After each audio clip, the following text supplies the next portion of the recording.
Hi, guys. So today we're doing lesson 6 from module 6. We're going to be focusing on author's craft, specifically looking at the tone within a text. So this is our learning target. I can determine the author's tone within a text. So tone means the way that they are using their voice. Now we're going to do two things. We're going to finish reading the article. Then I'm going to have us look at the article as well as complete the graphic organizer together before you submit it on Google Classroom. So we're going to get back to this author's tone. Be thinking about it in the back of your head as we read the last page in our article. Now, your job on this page, as you know, is to take at least one note, either a question you have, a thought you have, a prediction you have, anything like that. So we're on page 30. You should either have your book open or you should have the article open next to you.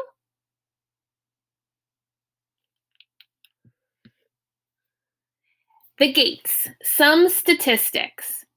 Christo and Jean Claude became familiar with every inch of the 23 miles of paths their gates traversed.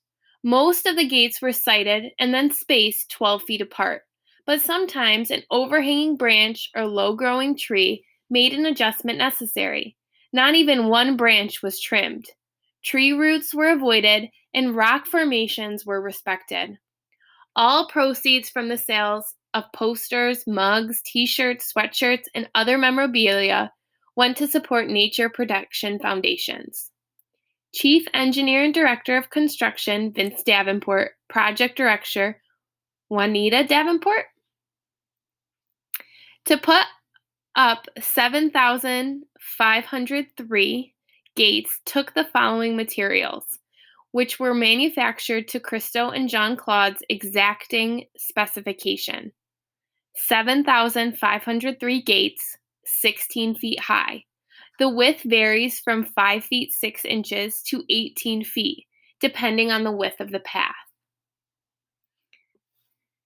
315,491 linear feet of recyclable saffron-colored vinyl tubing to make the 5-inch square vertical and horizontal poles.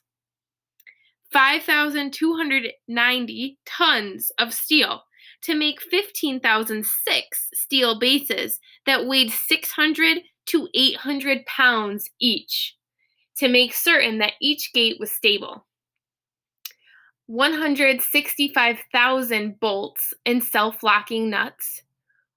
116,389 miles of saffron nylon thread to make 46 miles of hems, 7,503 panels made of woven nylon, a highly reflective synthetic fabric.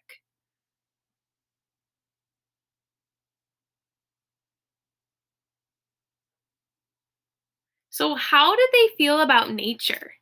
How do you think that Christo and Jean Claude felt about nature? Write that down in the margins.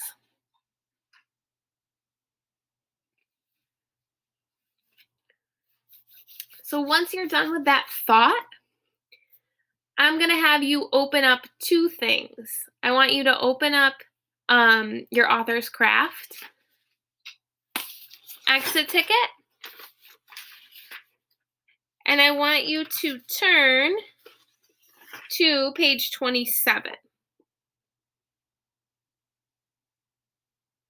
So page 27.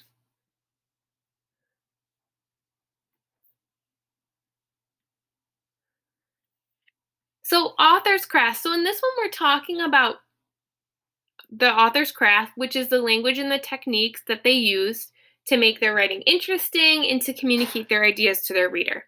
Today, we're talking about their tone of their voice. Now, this has to do with the voice. It also has to do with mood. So these two main categories are really what we're looking at, is both voice and mood.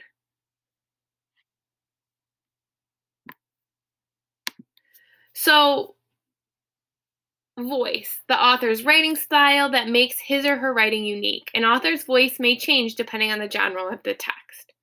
So the voice is the way that they write.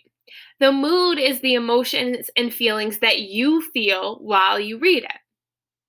So how is the author making you feel while you read it? So those are the two things we're really focusing on. So in our article, we're going to flip back to page 27.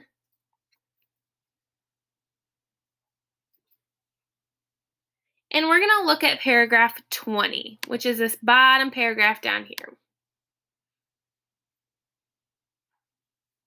I'm going to reread it and then we're going to talk about it. The weather affects the way we experience the gates. On some days, the sky is flat and gray, and the fabric panels hang solidly against the dark sky. On other days, the sky is blue and the wind is blowing. The panels flap and wave and seem to glitter in the bright light. Rain, snow, sunshine, each change in the weather gives us a new view of the work.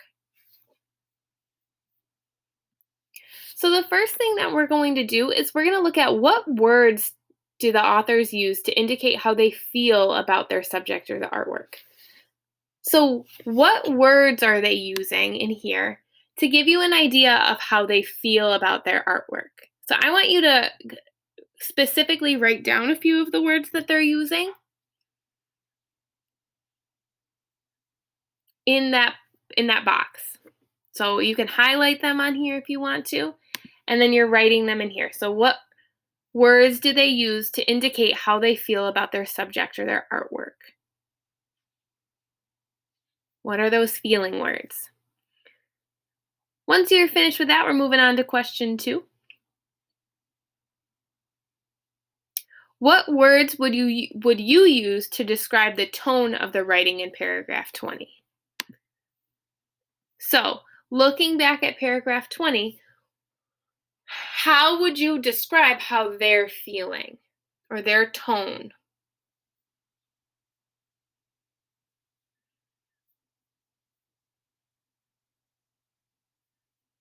Do they have an angry tone? Do they have a proud tone? Are they respectful? What kind of tone of voice are they using in this paragraph? And then the last question, what words could you change to change the tone? What would your new tone be? So say you wanted to change the tone of this writing. Maybe you want to make it suspenseful. Maybe you want to make it exciting. Maybe you want to make it something different, angry. What words could you specifically change in this paragraph to make it feel like that?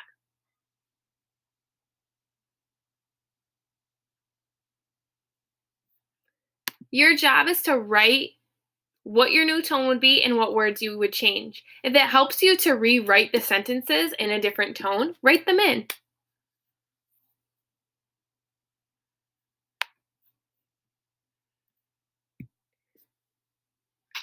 Once you're finished with that, you can click submit and turn it in. Just as a reminder, today we worked on determining the author's tone within text.